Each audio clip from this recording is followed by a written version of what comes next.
ရေဆေးပြလိုက်တာဟုတ်တယ်မလားအေးအေးလား ဟာမောင်ကလေးဘလို့အင်းကြီးလေဝိပင်ထားလေ ဒါကျေသီးတဲ့တာဒီမှာခဏနေရအလေတော့အပြင်တော့မှမဟုတ်လား လာအဲ့လိုမဟုတ်ဘူးလေ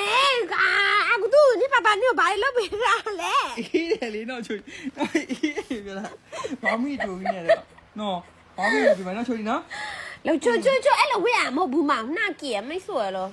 ဟာဟုတ်ပြီဘာမှဖြစ်ဘူးခဏပဲအခန်းမနေတာ ဘာမှဖြစ်ဘာအကမ်းမနေလဲချစ်သမီးကိုလှလှလေးပဲဒီမှာ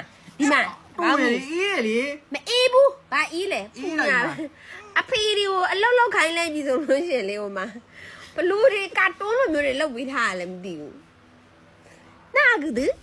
ပပလေးလုံးဝစိတ်မဝင်စားဘူးနော်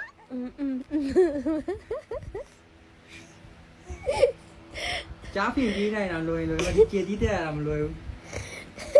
နော်ချွေ ချစ်ရှိရလေမမီသမီးကအခုဆိုမောက်တဲ့နေရာမှာဆရာကြီးဖြစ်နေပြီနော်ပြင်းတာတခုပဲဟုတ်တယ်မောက်တဲ့နေရာမှာတော့ဆရာကြီးဖြစ်နေပြီပြင်းတာတခုပဲရှိရဲ့ငပြင်း ဘယ်သူနဲ့တူလို့ချွေဒီ ပြောမယ်အမေနဲ့တူလို့ပြောမယ်ဒါပဲကြားချင်တာဘာမဖြစ်ဘူး မမီနဲ့တူလို့ကြတာ ဘာဖြစ်မမီနဲ့တူလဲရတယ်ဆိုဒီနော်ချစ်ရှိရလေမမီသမီးက